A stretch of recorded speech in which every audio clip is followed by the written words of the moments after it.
Hola. Debería dejar de hacer esto, pero lo voy a hacer. Estamos en el episodio número 13, el cual es el segundo episodio post-glitch. Pero debería dejar de ponerle su número porque después, es primer episodio post-glitch, perdón. El glitch es el 12, que en realidad es el uno.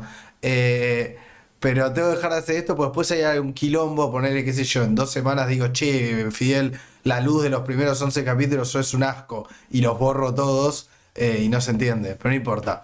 Tengo acá a Fidel, que ahora se va a presentar porque es perfectamente capaz de hacer eso por sí mismo. Y nos va a dar el disparador de hoy, que se lo presentó a sus nuevos alumnes, que no sé cuántos años tienen. Y también puedes contarnos un poco de eso, de quiénes son tus alumnos y qué carajo les propusiste y por qué eso es de algún tipo de interés para nuestro podcast. Así que, todo Ok, tuyo, Fidel. perfecto. Bueno, soy Fidel, soy biólogo, licenciado y también de paso soy profesor de biología en un colegio. ¿Por qué se presentaba todos los capítulos el chabón?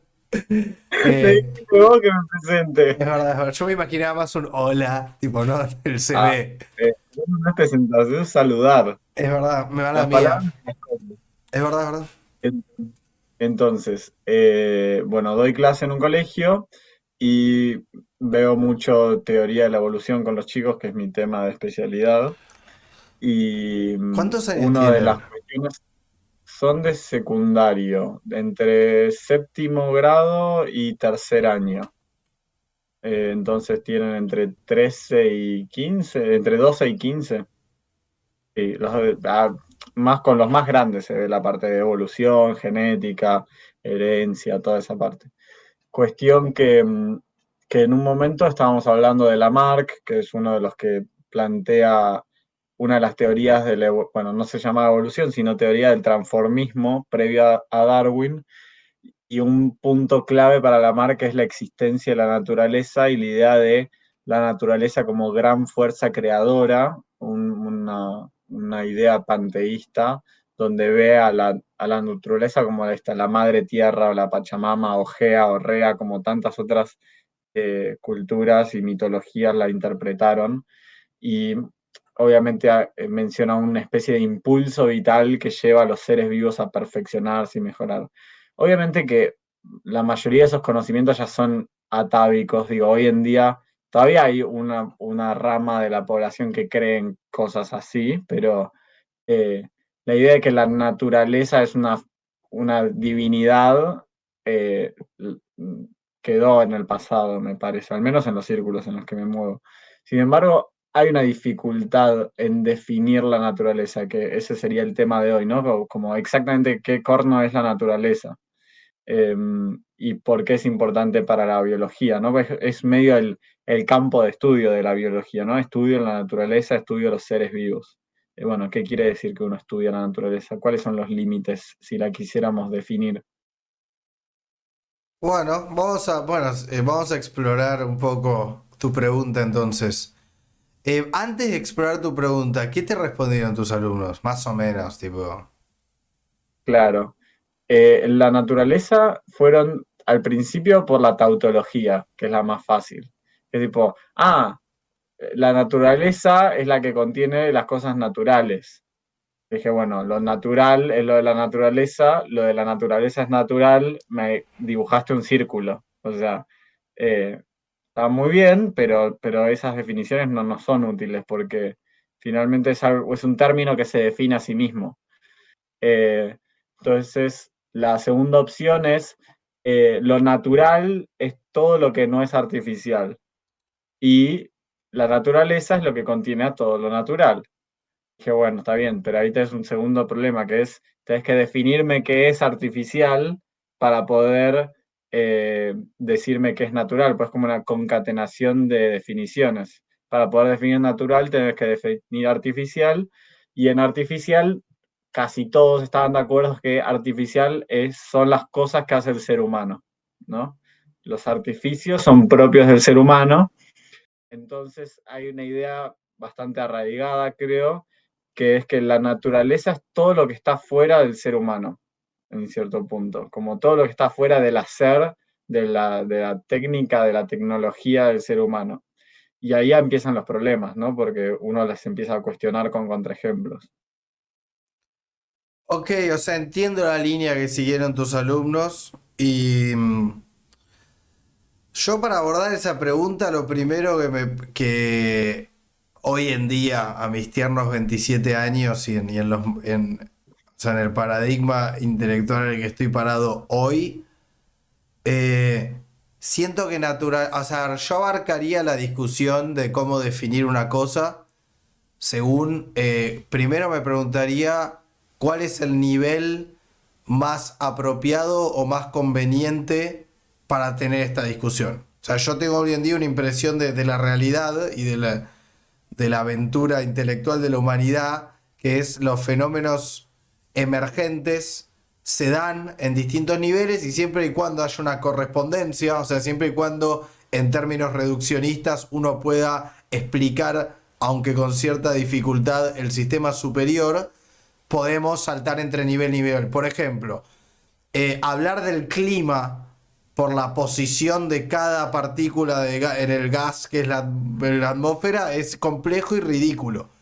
Y hay ciertas leyes que salen de cuando muchas partículas interactúan que las podemos medir con un barómetro, por ejemplo. Entonces, hablar en ese idioma, cuando hablamos del clima, tiene sentido, pero a la vez, el nivel inferior, aunque con cierta complejidad, guarda una correspondencia. Entonces, siempre y cuando se respete esa correspondencia, la primera pregunta que yo me haría es: ¿en qué nivel me conviene hablar de naturaleza? Por de todas las heurísticas que tengo, ¿cuál es el nivel más apropiado? Esa sería mi primera forma, la primera delimitación que haría.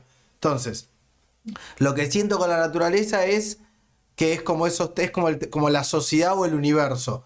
Es tipo la caja donde queda todo lo que no vamos a definir más puntualmente. Entonces, el nivel que más me interesaría para definir naturaleza es un nivel en el cual tengo en cuenta el universo.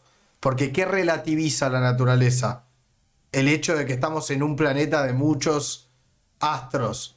Entonces, ya ahí corro a la naturaleza de ser tipo la caja sobre la que quedan diluidas todas las cosas no definidas. O sea, logro poner a la naturaleza en algún lugar entre el universo, que sería el equivalente a naturaleza ahora, esa como caja negra que queda de fondo de el universo. ¿Qué es el universo? No sé, todo. Bueno, ahí entonces el primer nivel que yo encontraría es sacar a la naturaleza de ese fondo amorfo y confuso y situarlo en algún lugar del medio. Entonces ahora la naturaleza es algo así como la colección de biomas e interacciones y seres y la evolución sobre el planeta Tierra. Ok, Por a- estás haciendo el mismo camino que algunos de mis alumnos, ¿no? Porque inmediatamente después de esto yo dije, bueno, algo es crear una caja, una frontera alrededor, ¿no? Para decir, hay algo que queda afuera y otros que quedan adentro. Y uno levantó la mano y me dijo, no, la naturaleza es todo, como no hay nada que esté por fuera de la naturaleza.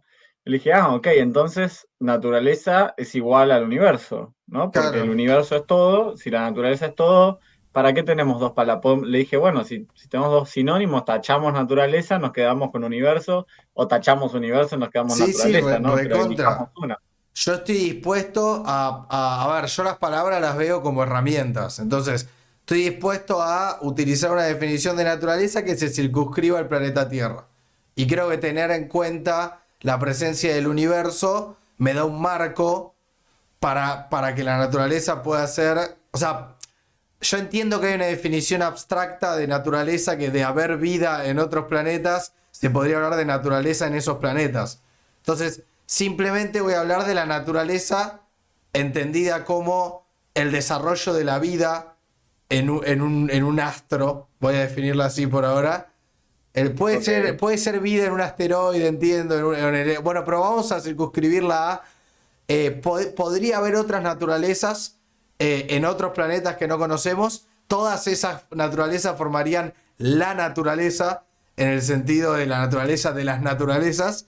Pero como eso, como te decía al principio, como eso es un nivel que ahora no me conviene, porque no quiero situarme ahí, simplemente voy a decir que la naturaleza la voy a definir como algo que puede ser que esté replicado en otros lugares y que de ser así deberíamos buscar un término para la agrupación de todos esos. Pero ahora me voy a centrar en lo que entiendo por naturaleza en la Tierra. Entonces, Ok. ahí creo que ya definí un marco, como para que no caiga cualquier cosa dentro de la naturaleza. Sí, pues bueno, esa fue una de sus dificultades, ¿no? Porque decían, bueno, la naturaleza está muy asociada a esto, a seres vivos, ¿no? Entonces, para que haya naturaleza tiene que haber seres vivos de algún tipo. Y mi pregunta ahí inmediatamente fue obvia. Entonces, en Marte no hay naturaleza, por ejemplo. Marte está desprovisto de naturaleza. Decían, ay, no, bueno, pero en Marte hay agua. Entonces, si hay agua, hay naturaleza.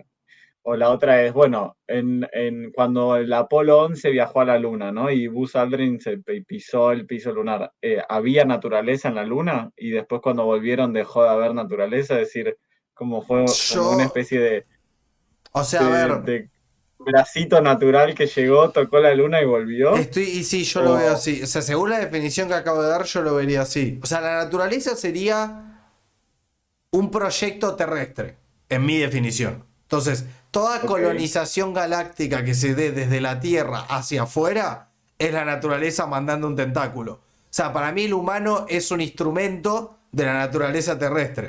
Es decir, el humano se sube a un cohete y se va a otro planeta, la naturaleza logró, mediante su creación, salir del planeta Tierra. Por eso voy a ok, circunscribir naturaleza a naturaleza terrestre. Me estoy tomando ese atrevimiento o la puedo definir en términos abstractos, pero ahora hablar puntualmente de la naturaleza en la Tierra. ok. Y si, por ejemplo, volvemos a este tema de que en los asteroides hay Claro, ácidos nucleicos o aminoácidos, sí, aminoácidos que llegan y chocan, o sea que hay una posibilidad de que la vida, o la vida, no sé si la vida en sí organizada, pero las moléculas de la vida se hayan formado fuera de la Tierra, ¿no? Que sean extraterrestres.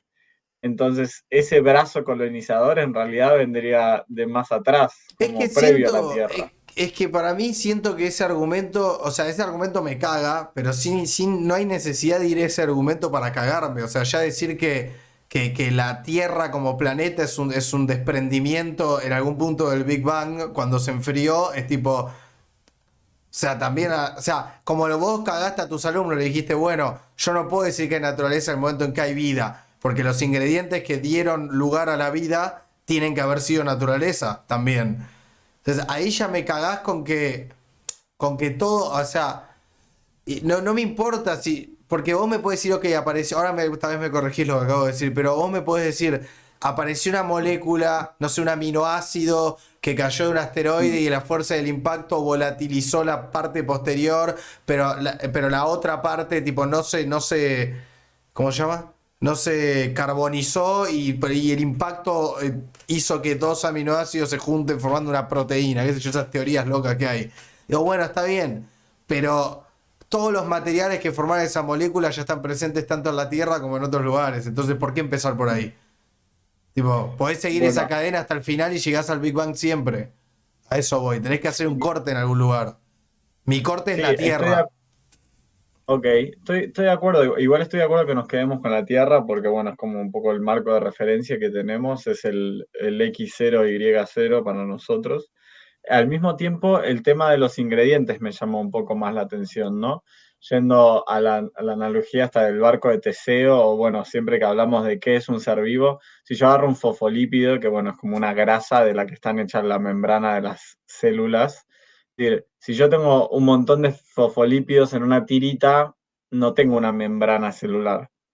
O sea, los ingredientes no son la cosa y las propiedades de los ingredientes no son las propiedades de la cosa emergente. Es decir, si yo tiro un montón de fosfolípidos en una solución acuosa, por su repulsión al agua se van a juntar todos en una membrana, se autoensamblan, básicamente.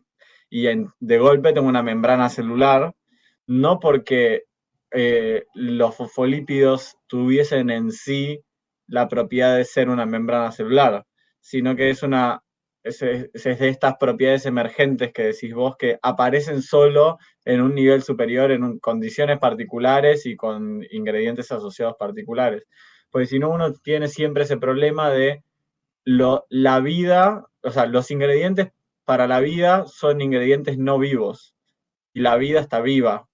Entonces hay un problema cuando haces ese salto. Si yo agarro proteínas solas, si vos agarras una proteína y la tirás en un jarro con agua, no dirías que eso está vivo. Pero si le tirás proteínas y le tirás ácidos nucleicos y le tirás ARN y le tirás una membrana y le tirás una mitocondria, y bueno, cuando empezás a juntar cosas, ahí decís que está vivo, como cuando tiene varias características que se van sumando. Y el problema es que para mí ahí incluís, o sea, ya para empezar me parece un acto, valga la redundancia, antinatural en el sentido en el que vamos a definir, creo, la naturaleza, definir una palabra, porque de nuevo está como esta fantasía de que todo es discreto. Está la fantasía de que hay un umbral y una frontera puntual, como con el free will y todo lo que discutimos, que es la moraleja del barco de Teseo. O sea, el hecho de definir una palabra tiene como presupuesto, si te lo tomás muy literal, por eso yo no me lo tomo muy literal y últimamente hablo de heurísticas y niveles de análisis, porque definir una palabra es partir de la asunción de que la realidad está segmentada y que el lenguaje va a ser una fiel representación de esa segmentación y que encima va a ser una segmentación discreta, o sea, va a haber un punto puntual en donde vos digas, de acá para la izquierda no hay tal cosa, de acá para la derecha sí hay tal cosa.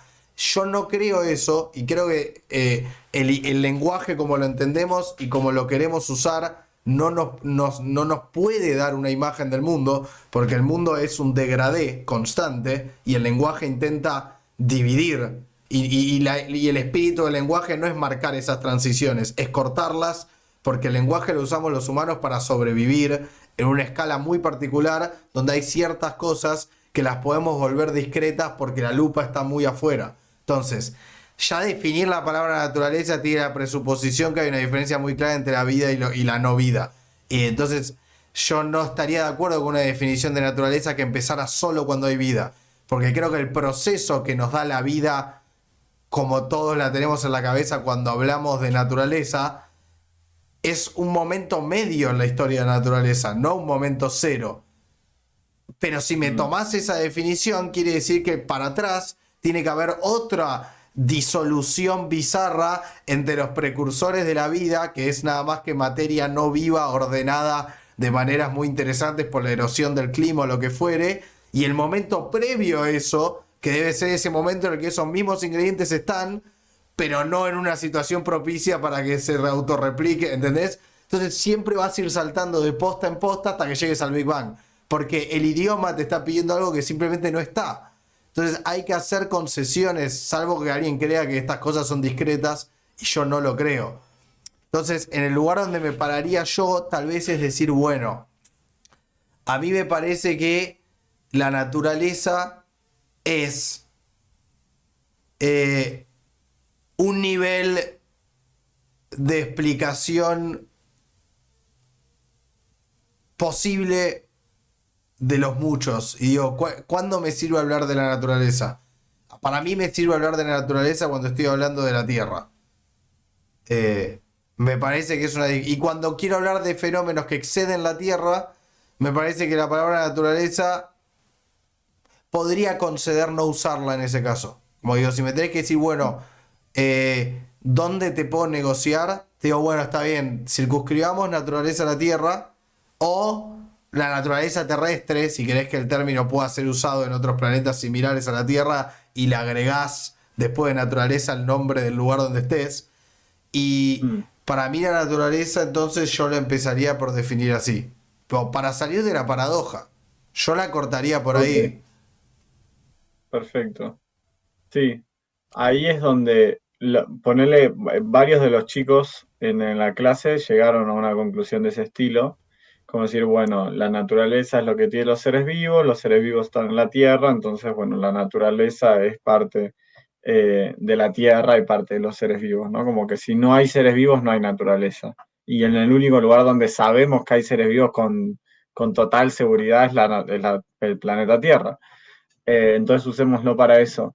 El tema fue cuando después de ahí entré a pincharlos con, bueno, pero ustedes me crearon otro término que es artificial, que está como dentro del planeta Tierra, ¿no? Entonces, ¿cuáles son los elementos que provienen de la naturaleza y que después ustedes dejan afuera de la naturaleza? En particular, quería ir a pincharlos con el tema del ser humano, ¿no? Que eh, la idea de la clase era un poco cuando uno hace la transición de Lamarck a Darwin, en Lamarck, con esta idea de impulso vital y de perfeccionamiento de los seres vivos, Lamarck crea una jerarquía, o bueno, en realidad toma la jerarquía de los seres vivos de Aristóteles, y dice, bueno, todos los seres vivos tienen un impulso vital por mejorar, por perfeccionarse, en una idea de que van ascendiendo hacia un ser vivo ideal. Y obviamente en el tope de la pirámide pone a quién más que al ser humano. O sea, como bueno, somos el ser perfecto. Tenemos como una tradición de ponernos ahí arriba. Es razonable, Eh, pero no seas malo tampoco. Fue hace no, mucho sí, obvio. La tiempo. cosa es que yo nací, a ver, yo ahí reconozco que es una cuestión hermenéutica. Yo nací en una época donde ya con pensar eso, o sea, ya es impensable hacer una jerarquía de los seres Pero además vivos. pensá que Aristóteles, para toda su modernidad de pensamiento y toda su circunscripción a hacer ciencia para lo que era la época, porque la intuición aristotélica es una bizarreada como método, pero para la época era lo más. El chabón vivía en una sociedad geocentrista que iba a ser geocentrista tipo por 6 siglos más. O sea, para un chabón que cree que la Tierra es el centro del universo, poner al humano en el punto de la pirámide, o sea, no me parece un crimen tan grave. No, no, no, no, no. Pero bueno, para mí es importante siempre que vean esas transiciones, los chicos. Y lo que pasa con Darwin, que es que cambiamos de una pirámide a un árbol. Entonces, ¿cuál de los extremos del árbol es superior? Ninguno. O sea, incluso si vos fueses a la copa del árbol, eso no quiere decir que la hojita que está en la punta del árbol es mejor o es que tiene más tiempo o creció mejor o tiene una jerarquía superior a la que está al costado. Y ni siquiera que es que los árboles de la vida son realmente como árboles de verdad, ¿no? Es una abstracción. Pero eh, hay una cuestión ahí de separar lo que hace el humano como que sus acciones no son propias de la naturaleza, que creo que es reminiscente de esta idea piramidal o, o jerárquica de los seres vivos. Porque ya sea para bien o para bien o para mal, al decir lo que hace el humano es especial y es, o sea, antinatural o artificial o cualquiera de las variantes de la palabra, creo que es volver ese pensamiento atávico, decir, bueno, el ser humano es único entre todos los animales y tenemos que remarcarlo. Para mí, la aclaración que yo hice al principio, cuando tuve que abordar tu interrogación pedagógica, que hablaba así, no, lo que expliqué al principio, justamente estaba pensando en cuando llegara este momento. Para mí, lo que dije al principio, al menos a mí, en mi forma de pensarlo, me salva de esta aparente paradoja. Hablar de niveles de emergencia. Para mí, hoy en día, lo que tus alumnos y yo y todos en nuestra institución llamamos artificial, es un fenómeno emergente en la naturaleza, que es de lo mismo. A ver, ¿querés explicar el clima por la posición de las partículas con las ecuaciones de los gases? Suerte, boludo, suerte. Tipo, andá con un cuaderno y avísame que va a llover cuando ya llovió hace 20 años, porque vas a tardar eso calculándolo. Ahora, ¿querés sacar un par de inferencias estadísticas que a cierto nivel de abstracción funcionan para lo que nos necesitamos?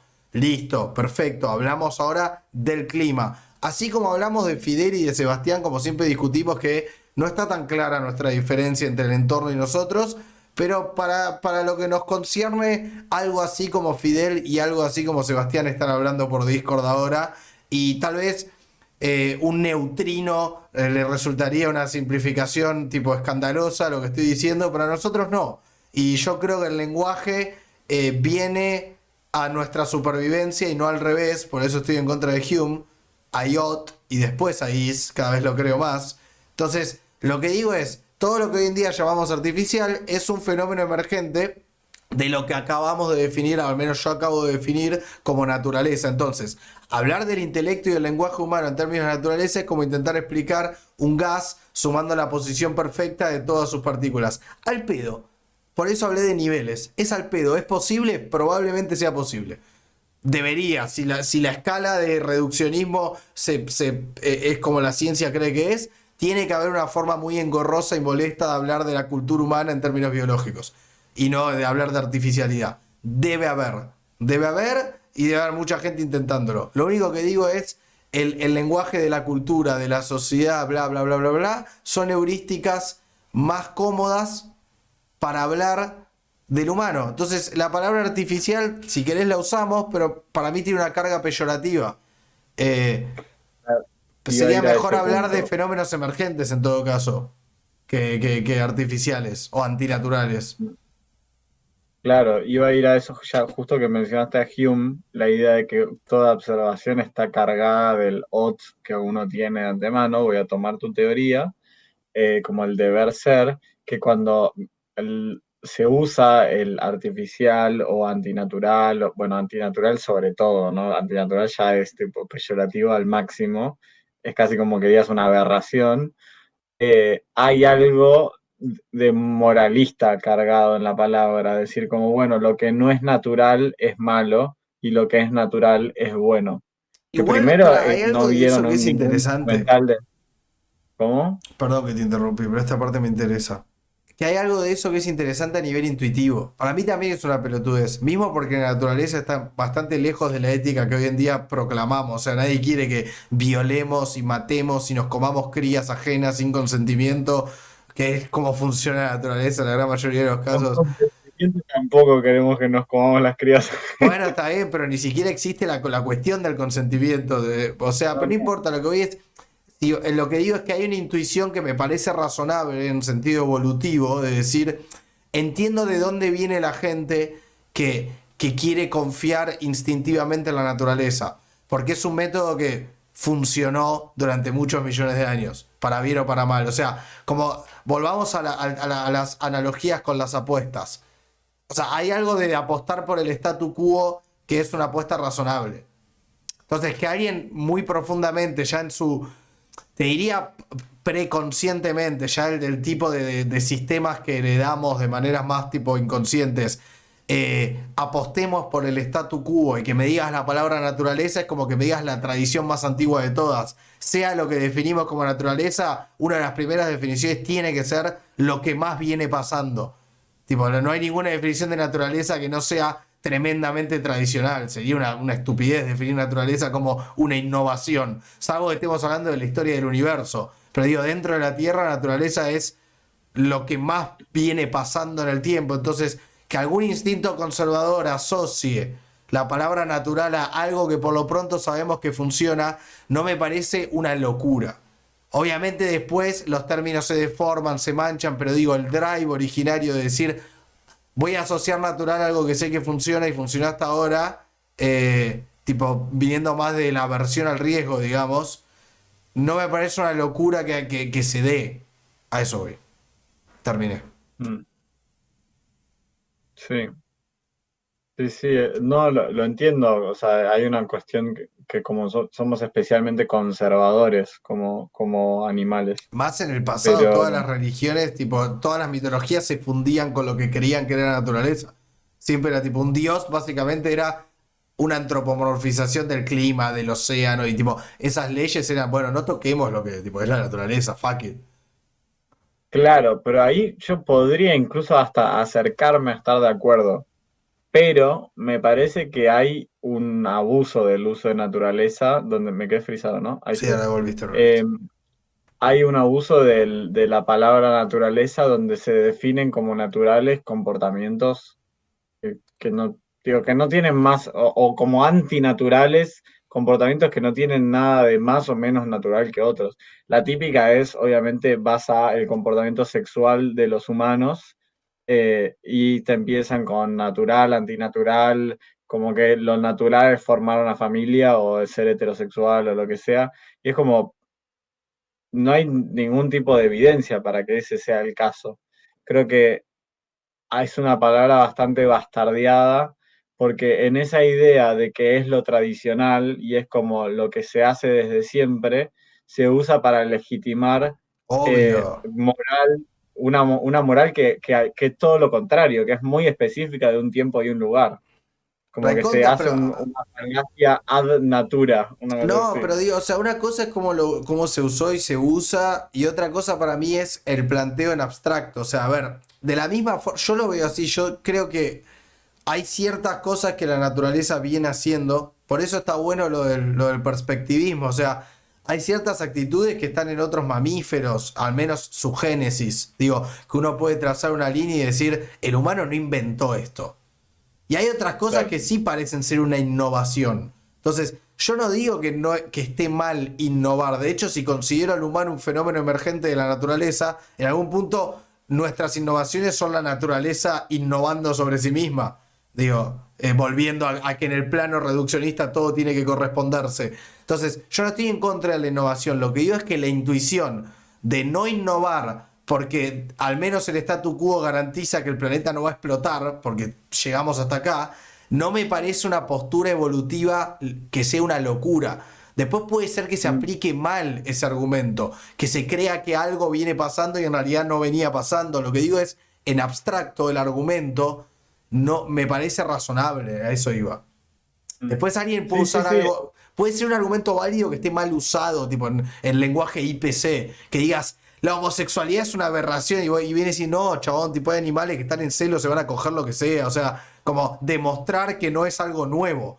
Pero digo, el argumento que si fuese algo nuevo es una apuesta riesgosa, no era malo, era nada más, la premisa estaba mal, pero el argumento, la arquitectura de ese argumento, de bancar el statu quo por las dudas, tampoco me parece una estrategia que es una locura, eso voy. O Claro, claro.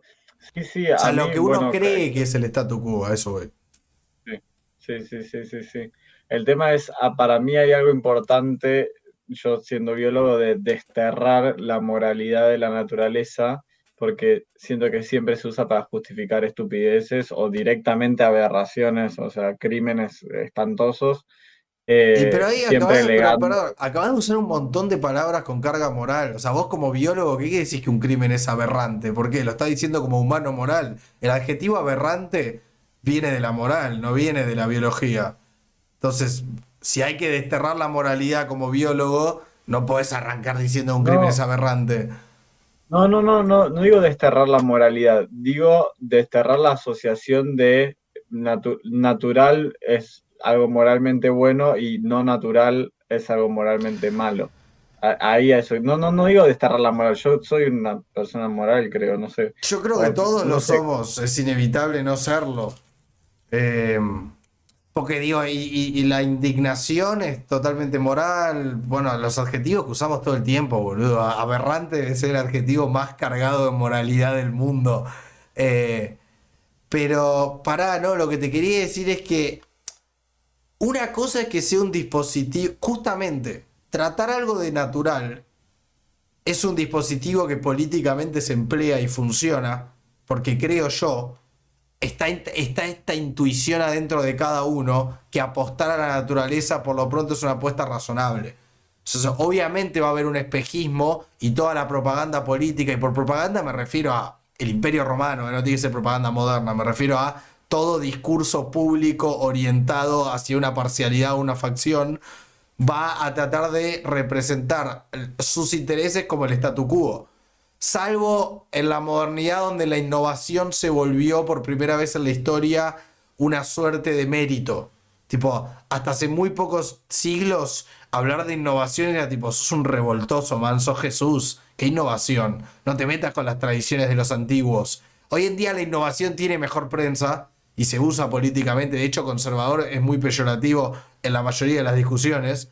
Eh, pero digo, que se use el término natural como una forma de legitimar una práctica para después pasar a remarcar la desubicación ontológica del adversario, es una cosa que justamente se usa porque la intuición es válida. O sea, es una herramienta útil porque la gente suele creer que apostar al statu quo tiene sentido. Si no, no sería. Si no dirías que tu opositor es antinatural y el mundo diría, ay, me encanta, a ver qué dice. Como, si funciona justamente porque hay algo del arraigo y del statu quo que todos prefieren estar en el medio de esa campana gaussiana y no ser el que pague el Mm, costo de equivocarse en los extremos. Eh, por eso nadie quiere arrojar la claro. primera piedra. Mm. Es como. Sí, el tema con eso es que yo entiendo el uso, entiendo que tiene un objetivo concreto ahora. pero como siempre yo me quedo como muy en la palabra en sí, como lo que considero real, ¿no? Que si uno va al status quo de la naturaleza, es la vida esta, la que describe Hobbes, ¿no? Como una vida corta, violenta, con Bruta, eh, sí, creo. brutish and short. Sí. eh, Como la vida Obviamente, no todos los cazadores, o sea, cuando uno se pone a estudiar bien, no todos los cazadores recolectores tenían vidas de mierda, ¿no? Pero unas tasas de asesinatos altísimas. Qué sé yo, ser conservador con respecto a la naturaleza o alegar que la naturaleza nos va, actuar acorde a la naturaleza nos va a alegar felicidad o... eh, no sé, no lo puedo concebir como un argumento ya hoy en día. Más allá que si definimos naturaleza como todo lo propio de los seres vivos y demás, no podemos no actuar acorde a nuestra naturaleza.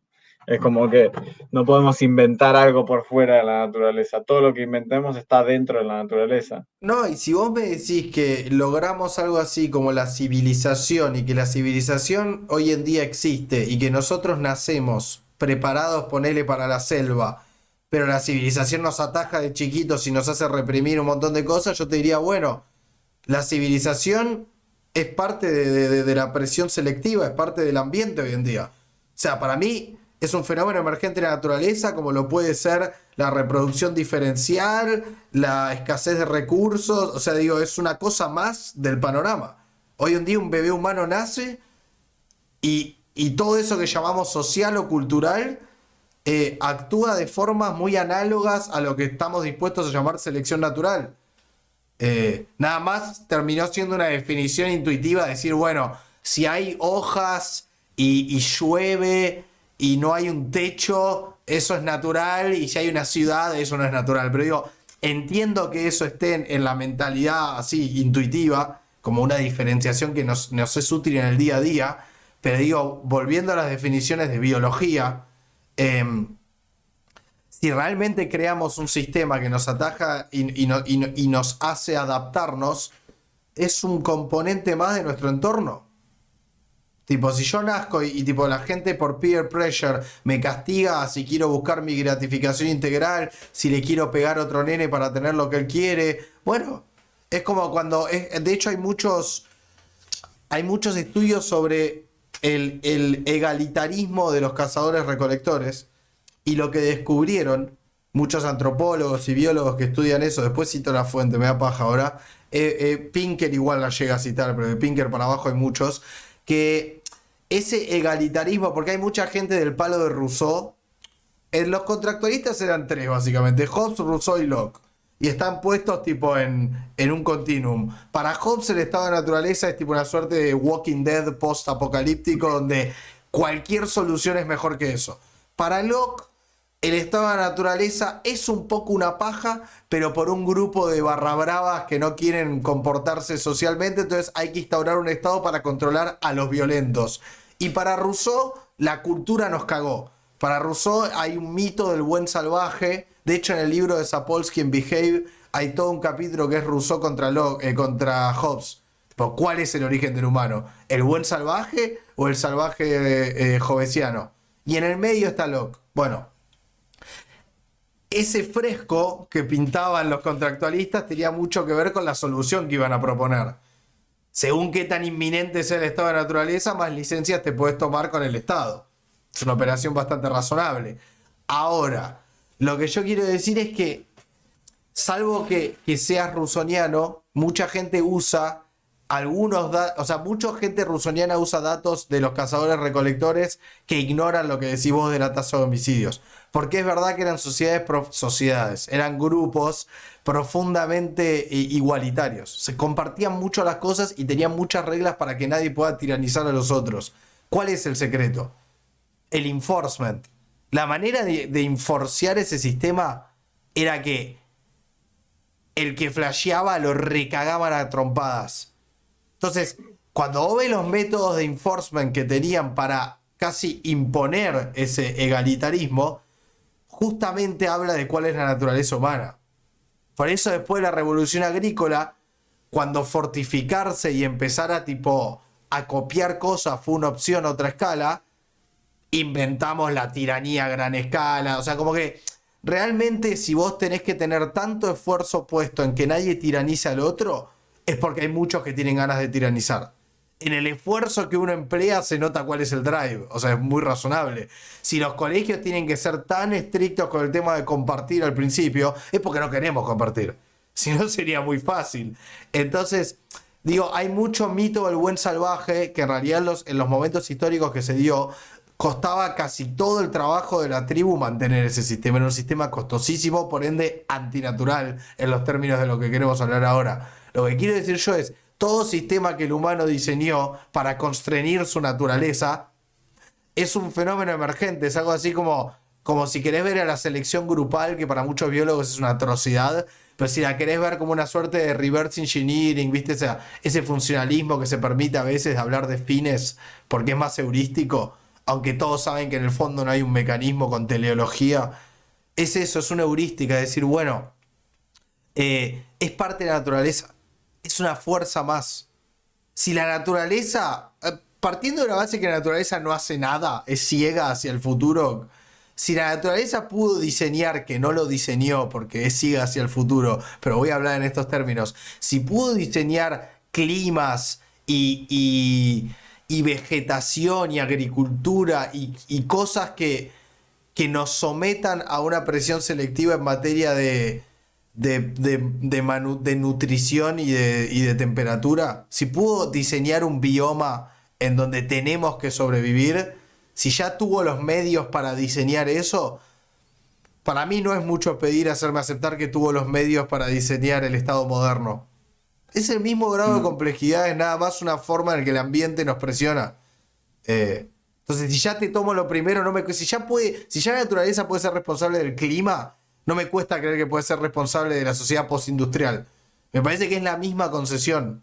A eso voy. Son dos fenómenos emergentes, dos fuerzas selectivas, totalmente análogas. Digo, pertenecen a la misma familia, tienen efectos distintos e historias distintas. Pero no me parecen fenómenos de igual naturaleza, a eso voy. Usé la Sí, palabra sí, sí. naturaleza en otra acepción ahí sin darme cuenta. Bueno, terminé. Eh, claro. Sí, justo hoy me pasaba, estaba viendo una piña, la semilla del pino, y veía, sí, porque nada, soy biólogo, veía la complejidad de las semillas, cómo están todas intertwined, como agarradas así con la forma particular. Creer que hay una idea de que nuestras creaciones son más complejas que ese tipo de cosas es absurdo. O sea, una mesa nuestra es mucho más sencilla que una semilla de un pino. Y el pino ni siquiera tiene intención de crear la semilla, o sea, simplemente la hace porque está seleccionado para hacerlo. O sea, creo que por eso me resulta tan raro el uso de artificial y darle tanta... Entiendo que el humano es especial, digo, no, no, no, tampoco me voy a hacer el boludo, digo, agarramos naves espaciales y vamos a otros planetas, digo, los tardígrados no hacen eso. Eh, pero ningún otro ser vivo hace eso. Sí, igual Pero también hay cosas de perspectiva, boludo. O sea, un anfibio era tremendamente especial cuando apareció también. Tipo, la imprenta fue tremendamente especial. Hoy en día ves internet y ves un diario y decís internet es un flash. Sí, pero estar cuando apareció la imprenta. O sea, para mí algo es violento respecto de su predecesor. El ADN de doble hélice fue una locura comparado al ARN. Como digamos, cada una de esas. Tal vez hubo revoluciones más zarpadas, pero que por la miopía de nuestro presente las vemos tipo en 2D aplastadas contra la historia. Pero la revolución agrícola fue una locura, boludo. Entonces, tipo, hasta me increí, sí, sí, el animal humano es muy especial, pero hubo muchos saltos especiales, pero nosotros no somos, por eso le bajo un poco la temperatura a lo científico. Tampoco somos los más indicados para juzgar, o sea, si hablamos de consecuencias, el humano está en el top 3 sí o sí, supongo, pero hubo otras cosas no, violentas. digo, las algas son más Por importantes que el ejemplo, humano. claro. Por eso, depende cuál es la Digo, escala, a eso voy. sí, la primera endosimbiosis es más importante. La cosa que es esto, es como uno es ver a hombros de gigantes, ¿no? Como que nada sin lo previo tiene sentido. Digo, como Pero, decías recién, sin la primera molécula de ARN o sin la primera proteína autorreplicante que después da ARN, que después da ADN, que después da una célula, es como que cada una de esos son invenciones necesarias para llegar a hoy. y yo lo que creo es que en algún punto, por más que nos desliguemos de esto generando métodos científicos, para nosotros a nivel de supervivencia, el futuro tiene una importancia que no sé hasta qué punto podemos arrancar de nuestras teorías. O sea, vos podés ser muy riguroso cuando haces ciencia, pero a todo humano le interesa más saber qué va a pasar dentro de 15 años que lo que pasó hace 10.000. Por más que dedique su vida a estudiar lo que pasó hace 10.000 y que si hace un descubrimiento es el mejor momento de su vida, para mí hay algo adentro suyo. Podemos luchar contra eso de la misma forma que la gente puede luchar contra un montón de estímulos e impulsos. Pero digo, hay algo de la... Y más si vamos en términos estadísticos, porque no estoy hablando de humanos excepcionales, solo estoy hablando del humano estadísticamente. Estamos muy involucrados emocionalmente con el futuro como para que no nos genere en nuestra ansiedad, en nuestra... Que son todas emociones lo que estoy hablando. La ciencia viene después. El interés, lo que decía Popper. Vos podés hacer la mayor ciencia, que la ciencia más rigurosa del mundo, pero lo que te interesa, lo que te apasiona, eso es OT. Eso es puro OT. Siempre la génesis de tu interés tiene que ver con tus emociones. Por más rígido que sea tu método, después cuando estudies lo que te interesa. Pero digo, para mí hay cierta cosa de que obvio que nos manijea más saber qué onda la edición genética y la inteligencia artificial que las reales implicancias de la revolución agrícola en el momento en que se vivió. Hay algo de fuerzas profundas nietzscheanas, evolutivas, que nos van a hacer que o sea, tiene, tiene sentido, boludo. Tiene sentido que el mañana nos manijee, porque además hay algo de novelty seeking. Así como vos me dijiste la primera vez que hicimos podcast, yo no quiero grabar lo mismo dos veces, soy muy novelty seeking. Bueno, hay algo de novelty seeking y es cómo calibrado la naturaleza a estos mamíferos tipo con cabezas hipertrofiadas que tienen que colonizar el universo. Hay algo de la novedad que nos llama y el futuro es un signo de pregunta, no hay nada más atractivo que el futuro. Digo, me animo a decir que la gente que estudia el pasado debe estar ansiosa de qué descubrimientos sobre el pasado van a ver en el futuro. Como que siento que a todos nos habita esa sensación. Eh, Sí, sí, o mucho, para mí hay mucho de entender el pasado para explicar el futuro. Es decir, hay algo de teoría de la evolución que lo usás para entender consecuencias a futuro. O sea, estás estudiando el pasado con un pie en el futuro. Como lo mismo la típica, tipo, la gente que no estudia la historia está condenada a repetirla. Y es Apareció esa como, voz. Chicos, esta es la nueva voz que apareció en el canal y les prometo que va a haber contenido sobre esta voz en particular. Voy a trabajar arduamente en eso. Escúchame, vamos 48 minutos y te quiero preguntar ahora, en mi rol de entrevistador, productor y copropietario de esta plataforma y de este contenido, ¿quién era? ¿Qué es la naturaleza para vos? Ya que tenés el tupé de preguntárselo a los chicos, a mí y a la audiencia de forma indirecta, ¿qué es la naturaleza, Fidel? em, ¿sabes que No puede ser lo tan busqué tibio. durante... No hay chance que seas tan tibio y no me des una respuesta. No hay chance que lo permita, vas a tener que decir algo. No, no, no. Te voy a decir toda mi lógica de pensamiento antes de dar una respuesta concreta y corta.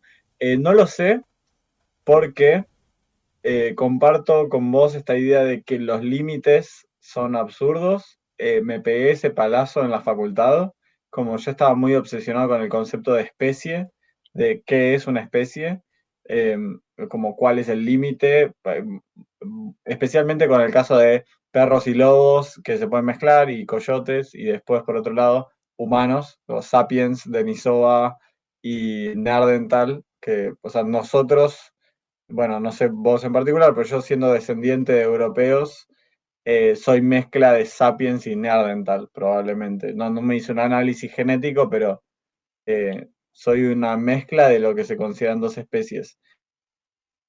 Entonces, creo que hay un tema con las definiciones problemático, que si uno no se pone heurístico, que me cuesta mucho hacerlo a mí, no hay un límite concreto. Para mí no hay un límite, como no hay un límite concreto entre lo vivo y lo no vivo, no hay un límite concreto entre la naturaleza y la no naturaleza. Yo tiendo a desterrar el concepto yo intento usarlo lo menos posible porque no me gusta hablar de naturaleza, principalmente por la carga moral asociada que tiene de que la naturaleza es buena y sabia y inteligente y te va a curar el catarro con sus plantas. Como que no creo en nada de eso, entonces no uso la naturaleza. Me parece más cómodo hablar del universo porque me gustan los compartimentos con límites definidos adecuadamente. Y el único compartimento con límites definidos adecuadamente es el universo, porque no los tiene. O sea, sabemos que se está Eh, expandiendo sobre algo que no sabemos qué es. Y bueno, está el multiverso después encima, claro. como potencial teoría válida. Para no ser tibio, voy a hacer un reconocimiento de mi propia ignorancia y creo que una dificultad de, de definir, o sea, que toda definición que uses, me pasa lo mismo con especie, eso no son definiciones operativas. Como Exacto. me parece Sí, para que mí es por ahí, amigo. Para mí es recontra por ahí. yo lo entiendo que tengo que usar definiciones operativas, pero mi cerebro las odia. ¿Por Como que qué? Vamos yo a hablar de entiendo, esto. ¿Por qué? ¿Por qué las odia? porque siempre odié cuando algo es por comodidad y no porque sea lo que realmente siento que es Y te verdadero. hago una pregunta como ¿Entendés? biólogo. ¿Qué carajo nos Sí. trajo al 2022? ¿Las definiciones operativas o la verdad? Las definiciones operativas, el salvar las apariencias de Galileo. Entonces, Yo pero lo y usándola entiendo. para, déjame guiarte mala leche hasta hacia el lugar donde me conviene meterte ahora. Porque si te dejo hablar mucho te me vas a escapar. Eh, Usando a tu amigo Guillermo de Ockham, ¿qué es más probable? Que el tipo de conocimiento procedimental y ligado a nuestra supervivencia que nos hizo llegar al trono de este planeta sea una definición razonable de la verdad o tu sensación parcial de que eso no debería ser así. O sea, si tenés que ser ocamiano, ¿qué sería más reversible? Tu sensación de que venimos usando faltas a la verdad como definiciones y que eso está mal, o que algunos humanos en el 2022 tengan la sensación de que hay un mundo platónico el cual venimos ignorando. Digo, Nietzsche tiene mucho de esto y a mí me hizo ponerme en un lugar de... Nietzsche dice, ¿por qué un animal odiaría la vida? Es una pregunta y el chabón define vida de una manera muy interesante. Eh, pero él tiene una obsesión con los débiles. Para él, en cierto momento de la historia, fuimos muchos y los débiles, los esclavos hicieron una revolución y empezaron a estar en contra de todo e inventaron la religión para degradar el mundo en el cual ellos eran débiles. Entonces, en un momento él tiene una pregunta que para mí es una locura, que es ¿por qué mierda un animal odiaría la vida? Y la respuesta es básicamente porque perdió la lotería genética, sería la respuesta moderna. Pero lo que quiere decir Nietzsche es porque es débil. Como diciendo, tipo, el mundo es de una manera. Si amás el mundo, bueno, bien, sos un gran espécimen de tu especie. Si odias el mundo, lo más probable es que el que está mal seas vos. Ese es como el argumento de Nietzsche.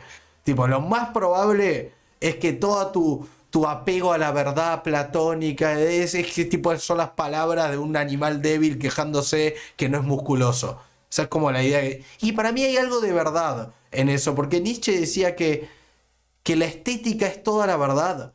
Que esa noción venenosa que introdujo Platón en el pensamiento occidental de que estamos solo viendo la sombra de la verdad que está tras nuestro, para Nietzsche eso es el consuelo de los débiles. El John dice, es muy ocamiano, de hecho en un momento los corre a los utilitaristas con la navaja de Occam, como diciendo, boludo, ¿cuál es la realidad más económica? La que hay. O sea, lo tuyo es mucho más caro que lo mío. Lo único que digo yo es, el que le va mal odia al mundo, el que le va bien ama al mundo. ¿Qué es la verdad? La estética. La verdad es la forma. La forma no es un recipiente con un contenido que no podemos ver. La verdad es el recipiente. Eso dice Nietzsche como buen materialista que es. Yo estoy de acuerdo con él a medias, pero bastante. Entonces, ahora te digo a vos, esta sensación que vos tenés de que las definiciones operativas son prácticas, con esta cara que pones, son prácticas y tal vez nos permitieron sobrevivir a todos los climas y durante un montón de años y colonizar el planeta, tal vez, pero igual hay algo de la verdad que no, digo, ¿qué es lo más, cuál es el hilo más razonable donde cortar ahí? ¿Esa sensación No, o lo otro? Como biólogo, respóndeme, ¿eh? sí, sí, sí. No, es que te doy la razón, estoy de acuerdo, eh, pero hay algo de deshacer mi forma de pensar automática que tengo que hacer para creerme eso. Como que soy, como biólogo soy una persona pragmática, digo, en mi tesis me metí una banda con la metafísica y lo único que encontré al fondo de la metafísica fue una sensación de ignorancia absoluta y desolación. Es como, ah, bueno, entonces al final puedo ser un cerebro metido en un jarro, ¿no? Como, y bueno, ¿cuál es la praxis de eso? ¿Me es útil, es práctico pensar que estamos adentro de la Matrix y que todo esto es una simulación de un adolescente de 14 años de una raza intergaláctica mucho más inteligente? Bueno, no. Digo, hay algo de asumir la realidad como a lo que tengo acceso y no crear fantasmas y infinitas realidades al fondo, atrás y la realidad platónica y demás. O sea, comparto lo, lo pragmático con vos y lo heurístico, pero sin embargo, como que en mi cerebro todavía se enciende una alarma que dice, ah, pero esto que estás haciendo es salvar las apariencias, es una definición operativa, como que me avisa todavía que lo estoy haciendo. Hay una cosa muy autoconsciente, self-conscious se dice autoconsciente. No, Eh, self-conscious es cuando te sentís como con culpa. ok, bueno, hay algo de que inmediatamente se me enciende una parte del cerebro que dice, ah, mira que acá estás haciendo como una definición operativa para ahorrar, no estás tomando el todo. No sé qué verga sería el todo, pero no estás como que no estás siéndole 100% fiel a la realidad o a lo que no sé, ni siquiera es que pienso en un mundo duplicado platónico que es el real y no sé qué y no sé cuánto. Pues me metí a full con la realidad nouménica de Kant y finalmente terminé, terminé mi tesis sintiendo que la realidad nouménica me es indistinto si existe o no, Y sí, porque por definición no tengo acceso. es como que O sea, la si hay una tradición... realidad, Sí, sí, perdón. no, digo, si hay una realidad más completa, que estoy seguro que la que tenemos acceso nosotros, genial. Pero si no tengo acceso, me es indistinta su existencia.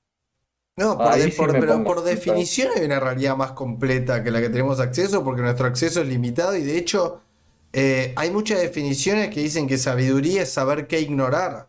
O sea, para mí, para nosotros, y mismo para nuestra ciencia, jerarquizar es la cualidad que se busca, no la completitud. Nadie quiere abarcar toda la información del universo. Justamente nos peleamos por generar algoritmos y fórmulas que nos permitan discriminar qué es lo importante y estudiar eso. Entonces, ni siquiera siento que sea una aspiración muy compartida la de abarcar toda la realidad. Eso me parece una pregunta mucho más interesante saber qué partes de la realidad son importantes. Porque hay un costo de oportunidad al ser seres finitos, que es que nuestros esfuerzos van a ser dirigidos hacia un lugar y donde dirigimos eso no podemos usar esos recursos en otro. Porque Claro, el tiempo es finito. Pero pará, eh, igualmente, o sea, es como que la tradición kantiana y platónica es como un montón de guardias custodiando una caja fuerte de cuando la abrís, tipo, está vacía. Como toda esta obsesión. Es como la gente que cree que el 5G da cáncer, pero hace siglos. Es como esta fantasía que tiene el humano del siniestro, pero el siniestro, como lo definía Eta Hoffman y después Freud, la puerta entreabierta. Viste que a los conspiranoicos les encanta creer que hay un montón de dimensiones donde el poder real está en una mesa que está por encima de los políticos, que a Putin y a Biden los maneja. Entonces, esas fantasías de estúpido. Bueno, creo que un poco la tradición platónica kantiana tenía un poco de ese espíritu, de esa necesidad que para Nietzsche es muy curiosa. Es muy curiosa, por usar una palabra benévola. Es como, o sea, para él la fuente de eso es, de nuevo, son añoranzas de alguien que no está, no vamos a llamarlo débil, de alguien que no está compenetrado al máximo con su realidad. Digamos, para Nietzsche la operación de crear un mundo más, además del que conocemos, y degradar el que conocemos en pos de ese imaginario es como la máxima operación del resentimiento. Para Nietzsche lo veía muy claro y lo exponía así. Tipo, toda la intelectualidad.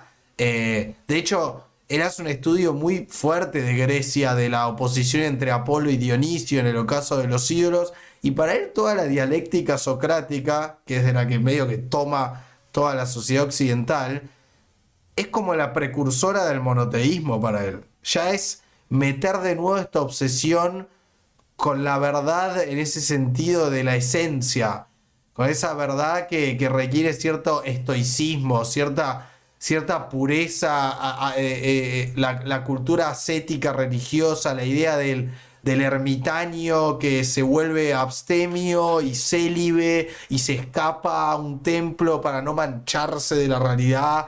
Como esa obsesión con ese mundo imaginario para Nietzsche era tipo, man, qué pene que sos. ¿Para qué? Va, el para qué lo entendía él, pero es tipo, a él le parecía muy obvia la operación. Y ahí era tremendamente ocamiano lo que él planteaba, era, ¿por qué hilo voy a cortar? O este grupo de enfermos, tipo, descubrió la verdad, o es solo una especie más con una perspectiva parcial que se convenció de que su búsqueda intelectual falaz es totalmente equivale a la verdad universal. ¿Entendés? Como, ¿qué operación te parece la más económica? No, sí, sí, Por sí, eso, estoy de entonces, acuerdo. y, y- pero siguiendo con eso, estas cosas de lo que yo te digo es que, Vos querías ¿viste? que te pelees más. No, No te no, estoy porque peleando. quería llegar a esto, quería llegar al demonio de Descartes en el discurso del método. Pues el argumento a Sí, mí siempre me pareció muy interesante, bueno, lo leí por primera vez, cuando Descartes dice, probablemente no se pronuncia Descartes y me chupa un huevo, explico, Fidel sabe hablar francés y nos odia a nosotros que no sabemos, pero como sea ¿cómo se pronuncia? Descartes. Bueno, Es Descartes, muy parecido. Descartes, en su discurso del método, el chabón en un momento, bueno, lo más novedoso de ese discurso es el método. Justamente su método es la duda existencial, la duda medio camusiana, como te gusta a vos. De hecho, Sartre, Camus, todos los neomarxistas franceses de los 80 tienen algo de este existencialismo cartesiano. Y lo que decía el chabón es, bueno, voy a usar la duda para encontrar mi propia ontología. Entonces, si dudo de todo, y cada vez dudo del piso donde caí, el piso donde caí, piso donde caí, llego a la conclusión de que existo porque puedo dudar. La posibilidad de la duda sugiere y presupone mi existencia. Esa es su conclusión. Bastante interesante para la época en la que vivió. Y algo divertido de su método es que en todo momento se pregunta, pero no puede ser que hay un demonio engañándome. Como que cada vez que llega alguna suerte de bedrock, de punto sensorial en el que dice, wow, tal vez me puedo anclar acá, aparece no. Podría haber un demonio que me esté presentando todo esto falsamente. Y lo que te decía es que en algún punto Platón introdujo esa paranoia del demonio con su verdad fuera de la caverna, que es un poco esta idea kantiana de la razón pura. Esta idea de que te banco que la Matrix y el multiverso tocan un poco de nuevo esa, como que te meten el dedo en ese nervio, que es esta idea de, te hace dudar, vos decís casi peyorativamente las definiciones operativas, te hace dudar de eso, de la forma, de la estética, del operativo, de lo pragmático. ¿Por qué? ¿Porque existe una realidad platónica inaccesible o porque alguien nos planteó la posibilidad de que exista? Entonces ahí es cuando podés ver las dos cosas desde mucha abstracción y decir, tipo, ¿cuál es el pensamiento nocivo? ¿El de conformarnos con definiciones operativas o el de algún sofista que nos dijo que todo tipo, nuestro conocimiento sensorial puede ser simplemente y vulgarmente operativo. De nuevo te propongo ser ocamiano. ¿Qué hilo querés cortar? ¿El de la verdad pura o el otro? Y esa es un poco para mí la filosofía de Nietzsche. O sea, si vos lees toda la obra de Nietzsche, un poco lo que todo el tiempo el chabón está planteando es eso. Es, ¿dónde cortamos? En ese mundo imaginario de después de la revolución de los esclavos y la dialéctica seguida por el monoteísmo europeo, o cortamos el otro hilo, el de, bueno, somos criaturas de mierda y nos vamos a perder siempre esa dimensión de la verdad pura. Qué paja, boludo. Mal ahí. Odiémonos. Nada, me parece interesante el debate. A mí al menos. Pues yo creo que, Sí, te digo esto y te dejo, yo creo que en algún punto Nietzsche se queda corto porque es verdad que el humano, mediante la ciencia y la neurología y un montón de cosas, es verdad que somos criaturas muy sesgadas. O sea, yo no sé si hay una verdad esencial y universal. Lo que sí sé es que somos, por eso estoy criticando tanto a Hume últimamente. Lo que sí sé es que somos máquinas muy cableadas por el OT. Entonces, lo que yo tal vez te disputo es la premisa de que hay una verdad universal. Lo que no te disputo es que tomados individualmente somos criaturas llenas de sesgos y que en algún punto el esfuerzo intersubjetivo de la ciencia nos permite disminuir el efecto de esos sesgos de una manera que lo acerca a una definición de objetividad intersubjetiva con la que puedo transar, como la verdad. Que me parece tremendamente operativa igual esa definición. Si la verdad va a ser el esfuerzo intersubjetivo del humano mediante la ciencia, me parece una definición súper pragmática y operativa. No me parece una definición platónica de verdad. Tipo, bueno, lo que esta raza de simios puede lograr en este momento dado es súper operativa. A eso voy. Terminé. sí. No sé qué decirte a todo esto. Yo como biólogo cada vez me acerco más, creo que a lo que empezábamos hablando al principio, no al punto de que decís vos de si la verdad se interpone en los beneficios de la raza humana, que varias veces lo habías mencionado en otros capítulos, ¿no? Como, ¿qué pasa si tengo que elegir entre un conocimiento supuestamente verdadero o un conocimiento que le haga bien a la humanidad o al planeta Tierra o demás? Eh, Creo que con esto que mencionás directamente no existiría la opción de elegir lo verdadero, porque siempre vamos a ir por el camino que nos sea conveniente. Es decir, hay los filósofos norteamericanos, que no leí un carajo, pero los tengo medio de por arriba, eh, que son los pragmáticos que directamente agarran y ven toda la tradición europea occidental y dicen, bueno, pero ¿para qué sirve todo esto que me estás diciendo, no? Como, ¿para qué es toda esta búsqueda? Y van por el punto de esto, ¿no? Lo verdadero es lo que me es práctico, lo pragmático.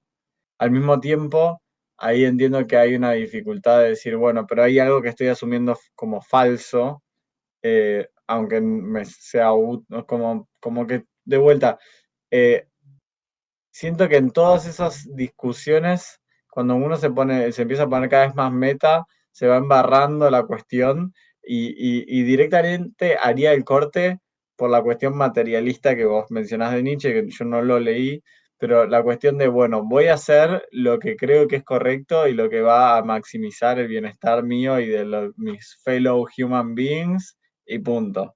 Como bueno, vamos a disfrutar la realidad a la que tengamos acceso, sea la verdad final o no, y dejémonos de joder con toda la sobreintelectualización y voy a crear cosas que sean positivas desde el punto de vista del cristal ordenado que soy, que llamo ser vivo, básicamente.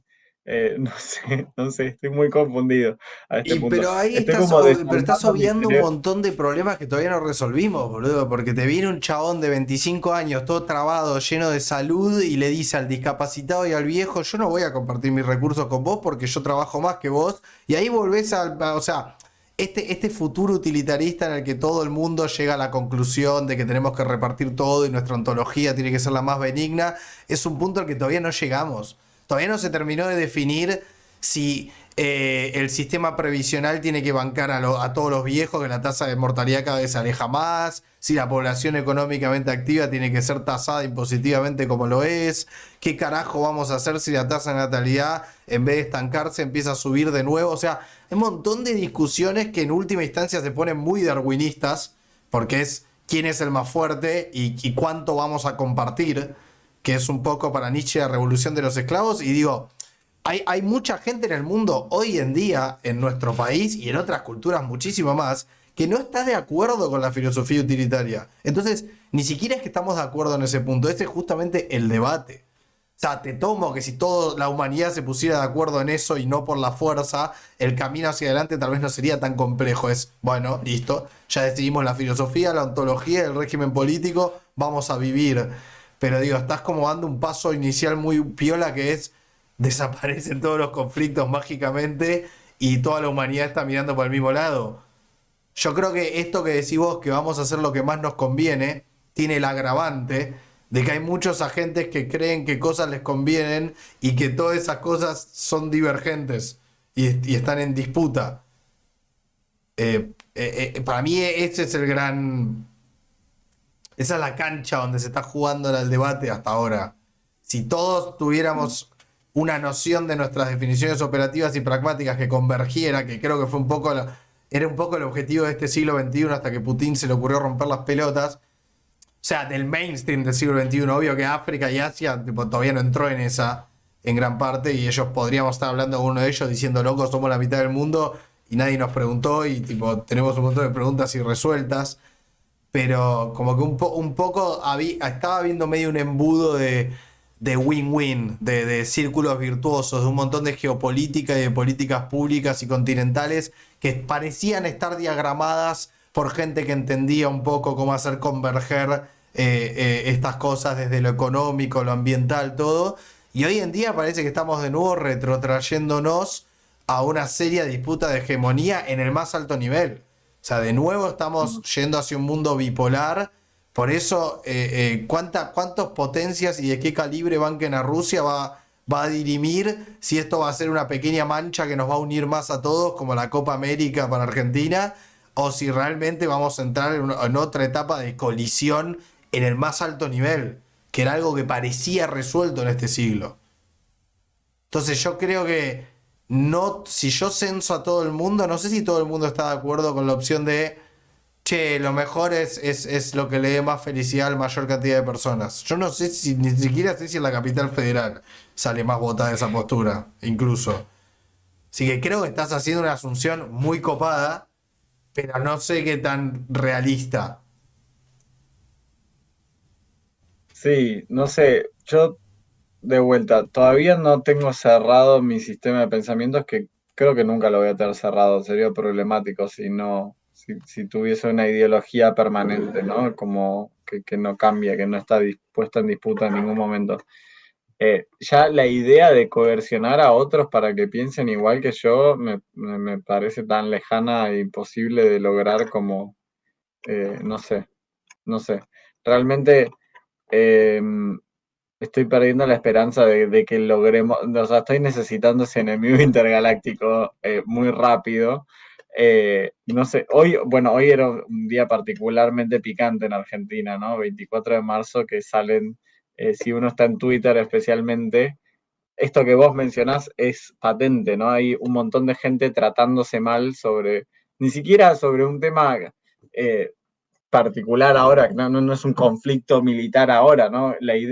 La sola reminiscencia del terrorismo de Estado es suficiente para que nos tratemos mal, yo ni siquiera participé, ¿no? Pero para que la gente se trate mal durante 24 horas vía plataformas online, ¿no? O sea, pensar que esa misma especie tiene chances de sobrevivir cooperando en conjunto, todos bailando, cantando Kumbaya, me parece como tan lejana en momentos como estos. Y después, cuando estoy en persona y cooperando con otros seres humanos, digo, ah, bueno, podemos ser un gran pueblo Amish donde todos le construyamos la casa al vecino. Eh, no sé, como que cuando me pones estas preguntas ya no sé qué contestarte porque hay días como hoy que no tengo fe en la humanidad y hay otros días donde digo, bueno, todo se va a arreglar y no sé, vamos a vivir de pepa a la mitad y la otra mitad van a trabajar y vamos a estar bien. No sé.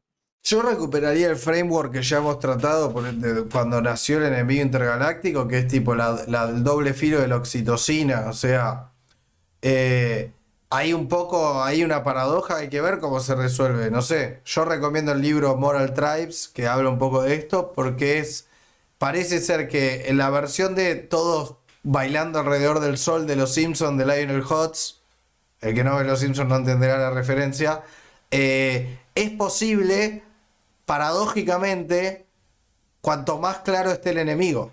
Es como que la gente parece tipo bustear sus stats de cooperación ante una amenaza externa. Por eso, si lo que estamos buscando es una paz universal, es o cambiamos todos estos mecanismos que no sé qué tan posible es, o, o aparecerá un enemigo que nos una a todos como tierra. Y eso, bueno, sería nada más elevar el problema a otra escala. Pero no sé si el problema tiene una solución. Tal vez se puede Mm. desplazar. No sé. Sí, me nacieron dos soluciones nuevas desde la última vez que hablamos de esto. Una es ingeniería genética hasta que destruyamos todos nuestros incentivos para matarnos entre nosotros. Tipo, literalmente cambiar nuestro ADN hasta que encontremos un fenotipo humano que no tenga deseos de generarle daño a otro humano. Tipo, literalmente estoy pensando en un gen que te cause daño por el hecho de causar daño, ¿no? Como Tipo la naranja subirle a... mecánica. ¿Qué? O sea, el equivalente genético al tratamiento de la naranja mecánica, que el chabón tipo como que lo primean para que le agarre una náusea horrible ante la violencia. Exactamente. Obviamente me parece un mecanismo de mierda, pero bueno, sería una solución. La dos es que efectivamente colonicemos otro planeta, por ejemplo, colonicemos y terraformemos Marte y creamos que ahora los humanos que se fueron a Marte son el problema. Entonces, en vez de tener un enemigo intergaláctico, creamos la tribu de la Tierra, la tribu de Marte, y queda tan lejos Marte que podrías decir, los de Marte son los pelotudos, pero nunca vas a hacer nada, pues están demasiado lejos y te da demasiada paja como ir a... Podés echarle la culpa de la última crisis económica del sistema solar a los que están viviendo en Venus, pero como que no vas a hacer nada por cagarte a tiros con los de Venus. Que el problema sea y exista y sean otros humanos, pero que están demasiado lejos como para realmente irte a los bifes. Sí, bueno, en alguna escala menos falopa, yo creo que es un poco, o sea, si sacase el tema Rusia, yo creo que si vos ves la geopolítica europea del último tiempo, el Brexit, algunas resultados en algunos parlamentos de países importantes europeos, eh, yo creo que o sea, el enemigo Putin, por eso puede terminar una catástrofe, pero hasta ahora el enemigo Putin está generando como una Unión Europea ante el peligro. Hay como una sensación de hermandad de nuevo, ¿viste? Al menos al nivel eh, societal también, como que hay mucho bonding de banquemos Ucrania, como, pero como todos en la cabeza, porque además es como está el acuerdo de NATO y OTAN, un poco te hace verlo así mentalmente, como que es como en Ucrania está la frontera contra el imperio malvado, entonces como que siento que tanto topográficamente como en el imaginario de la gente se está dando como una suerte de in-group entre el mundo occidental por el enemigo Putin, que ahora está muy claro. Es interesante.